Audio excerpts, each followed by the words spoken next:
yang memiliki orang tua. Lah anak itu pasti memiliki kesalahan kepada orang tua. Baik kesalahan yang disengaja ataupun yang tidak disengaja. Dan kita ketahui kesalahan kita kepada orang tua yang tidak disengaja bisa menghalangi kita mengucapkan kalimat tauhid di akhir usia kita. Seperti sahabat Alqamah, tanpa sengaja menyakiti perasaan orang tuanya. Padahal Alqamah ini sahabat yang selalu melazimi Nabi SAW. Dikenal oleh Nabi adalah sahabat yang baik. Nabi mengenalnya dia adalah sahabat yang baik. Tapi sayang, di akhir usia Alqamah ini susah untuk melafadzkan la ilaha illallah. Yang mana ucapan la ilaha illallah di akhir usia itu sebagai salah satu tanda husnul khatimahnya seseorang. Sehingga kalau kita mengetahui ada seseorang yang naza atau sakarat, itu kita disunahkan untuk mentalkin, menuntun dia mengucapkan la ilaha illallah. Kalau dia tidak mampu karena panjang, kita buat dia untuk mengucapkan Allah. Kalau dia sudah mengucapkan, sudah diem, biarkan itu menjadi omongan dia yang terakhir. Tapi kalau dia mengucapkan yang lain setelahnya, kita kembali menuntunnya untuk mengucapkan la ilaha illallah atau Allah. Nah ini susah. Mengucapkan la ilaha illallah di penghujung usia itu nggak gampang. Butuh orang yang sudah terbiasa berzikir. Karena yang biasa berzikir itu belum tentu mudah masih. Belum tentu mudah. Lah kalau tidak bisa biasa berzikir seperti kita ini, sudah bisa digambarkan sangat sulit untuk mengucapkan. Lah Alqamah ini sudah biasa zikir, sudah biasa duduk dengan Nabi, tanpa sengaja menyakiti perasaan orang tuanya. Akhirnya di akhir usianya ketika ditalkin untuk membaca la ilaha illallah nggak bisa Alqamah. Sehingga sahabat yang lain yang mengenal Alqamah ini bingung. Kenapa Alqamah ini? Ada apa? Dituntun ini tidak bisa melafadzkan, dituntun ini tidak bisa melafadzkan, dituntun ini sampai dituntun Nabi tidak bisa melafadzkan. Nabi yang menuntun tidak bisa melafadzkan. Terheran Nabi. Ada apa dengan Alqamah ini? Dosa apa, kesalahan apa yang telah dibuat oleh Alqamah ini? Ditanya, nggak ada ya Rasulullah. Sebagaimana engkau ketahui dia, itu dia. Enggak, pasti ada. Yang menghalangi dia untuk mengucapkan ini pasti ada. Panggil istrinya, ditanya. Dijawab, ya Rasulullah, engkau mengetahui Alqamah. Ya itulah Alqamah. Enggak, coba diinget-inget. Pasti ada kesalahan. Enggak mungkin kalau tidak ada kesalahan dia sampai terhalangi mengucapkan la ilaha illallah. Padahal sudah dituntun, ditalkin oleh teman-temannya, bahkan aku. Sehingga Alqamah tidak bisa melafadzkannya. Coba. Dipikir, akhirnya teringat istrinya. Iya ya Rasulullah. Sekali. Tanpa sengaja melukai hati orang tuanya, hati ibunya. Ibunya sakit hati. Gara-gara waktu itu sakit hati. Nah, kita sebagai orang tua ini, perbuatan kita kepada anak itu harus kita pikirkan matang-matang. yang jadi orang tua ini. Nah, yang belum belajar. Nah, yang belum jadi orang tua belajar nanti kalau sudah jadi orang tua. Yang sudah jadi orang tua, perbuatan kita dan ucapan kita kepada anak ini harus benar-benar kita jaga. Orang tua itu nggak perlu mengatakan ndak tak ridhoi, ndak perlu. Orang tua itu kadang-kadang karena jengkel dari perbuatannya anak ngomong ndak tak ridhoi. Itu kualik, itu salah. Itu salah. Kenapa? Anak melanggar orang tua itu sudah nggak diridhoi Allah. Melanggar orang tua itu nggak diridhoi oleh Allah. Nggak perlu diucapkan, itu sudah nggak dapat ridhonya Allah. Karena ridhonya Allah itu tergantung ridhonya kedua orang tua. Ridho Allah fi ridhal walidain. Tergantung ridhonya orang tua. Makanya harus berhati-hati orang tua nih dalam mengucapkan kata-kata kepada anaknya atau melakukan sesuatu kepada anaknya. Harus hati-hati. Karena yang susah nanti anaknya. Orang tua susah karena anak tadi itu bandel, nakal atau susah orang tua.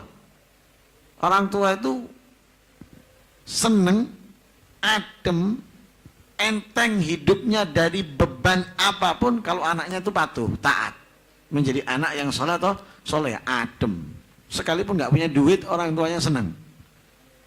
Sekalipun banyak utang, nggak dianggapnya beban. Kalau utang untuk anak, utang untuk anak nggak dianggapnya beban. Kalau untuk kesenangannya sendiri beban. Ya. Kalau untuk anak nggak dianggapnya beban. Nah, kita lihat anak ada orang tua nggak punya duit, tapi kepingin anaknya berhasil, utang dia di pondok atau disekolahkan, dan nggak dianggapnya beban. Nggak dianggapnya beban. Dia kerja banting tulang nyari untuk ganti. Nanti nyari lagi untuk ganti, nggak dianggapnya beban. Kenapa? Untuk anak. Tapi kalau untuk pribadinya, wah mikir, oh, cicilan maling ini turun bayar, mikir dia. Tapi kalau untuk anak nggak mikir, nggak mikir. Lah kalau anaknya, orang tuanya susah gara-gara anaknya susah, double nanti kasihan, kasihan. Lah ini orang Alqamah tadi itu nggak dapat itu, sakit hati orang tuanya, ibunya nih. Makanya katanya Rasulullah suruh minta maaf, nyuruh satu orang datang ke ibunya supaya memaafkan Alqamah. Lah ibu itu kalau memang sakit hati itu kadang waduh, soro dimintai maaf. Perempuan pada umumnya, khususnya ibu, kalau sudah anak itu nyakiti dia, untuk minta maaf itu soro. Makanya berat kalau sudah menikah itu lawannya itu ibu yang paling berat. Enggak bojone dingin ibu cemburu. Dianggap tidak memerhatikan dia dan lain sebagainya. Berat. Walhasil ibunya sakit hati. Minta maaf, ibunya nggak mau maafkan. Enggak. Ini sekarat loh anaknya. Naza tinggal matinya. Rasulullah yang nyuruh seseorang datang ke ibunya agar memaafkan Alqamah. Enggak. Disuruh maksa sama Rasulullah, tetap enggak dimaafkan. Akhirnya sudah pakai cara Rasulullah. Bilang ibunya, kalau memang enggak dimaafkan, sekarang kami akan menyiapkan kayu bakar untuk Alqamah. Ibu itu sekalipun benci kepada anaknya, sayangnya itu masih ada, nggak mungkin hilang. Mau dia bakar kayu bakar, mau saya bakar. Daripada dibakar di neraka, mendingan dibakar di dunia. Sekarang ini juga kita bakar. Nggak tega ibunya, sudah dimaafkan. Ini ibunya di rumahnya, Alqamah di rumahnya. Ketika dimaafkan langsung Alqamah dapat dengan mudah mengucapkan la ilaha illallah. Ini nggak disengaja.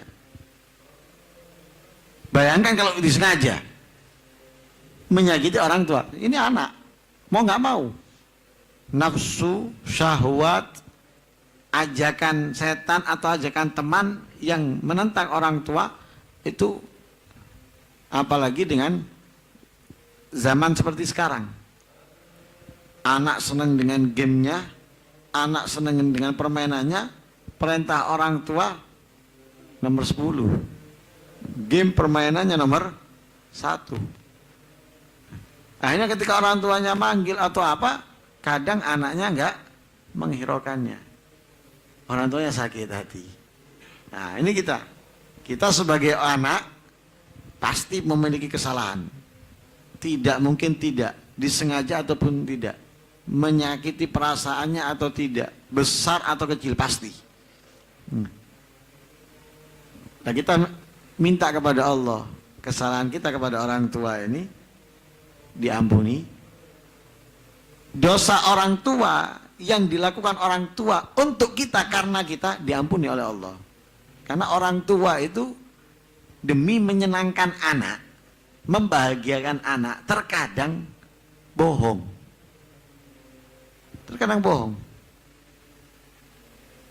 Nah, kita tahu bohong itu termasuk perbuatan yang tercela, yang mengundang laknatnya Allah. Orang tua itu terkadang bohong untuk mendapatkan duit, dan duit itu dibutuhkan untuk anaknya. Bohong nih. Terkadang orang tuanya rela mengambil yang syubhat atau yang haram untuk anaknya. Padahal kita tahu kalau dia mengambil syubhat atau haram, dia neraka. Dia melakukan dosa. Yang dikasih makan, nggak tahu apa-apa. Yang dikasih makan ini nggak tahu apa-apa. Anak dikasih makan, nggak tahu apa-apa dia. Dari mana uangnya? Ya dikiranya bapaknya kerja. Hasilnya halal. Nggak tahu kalau bapaknya itu dapat dari yang haram. Sudah ini orang tuanya ngambil untuk anaknya. Orang tua nggak bebas masih. Di akhirat tinggal selangkah surga, anaknya nuntut. Kenapa? Ya Allah, bapakku ini ngasih makanan haram dan aku nggak tahu. Yang dikasih kepadaku ini makanan-makanan dari hasil haram dan aku nggak tahu. Loh, untuk kita tuntut orang tua. Demi kita loh yang melakukannya. Dan tidak sedikit, banyak. Orang tua berbohong, orang tua mengambil yang syubhat atau haram untuk anaknya itu banyak. Nah, kita mintakan kepada Allah agar dosa orang tua yang telah dilakukan untuk kita mendahulukan kesenangan kita daripada perintahnya Allah diampuni oleh Allah. Dan kita harapkan juga kebaikan-kebaikan yang kita lakukan orang tua kita mendapatkan bagiannya daripada pahala, kemuliaan, keistimewaan. Dosa yang kita lakukan, jangan sampai orang tua memikulnya, memikul bebannya juga. Biarkan dosa itu hanya kita, orang tua jangan memikul. Jangan kebaikan katut, kemudian kejelekan juga katut lagi orang tua. Kasihan sudah.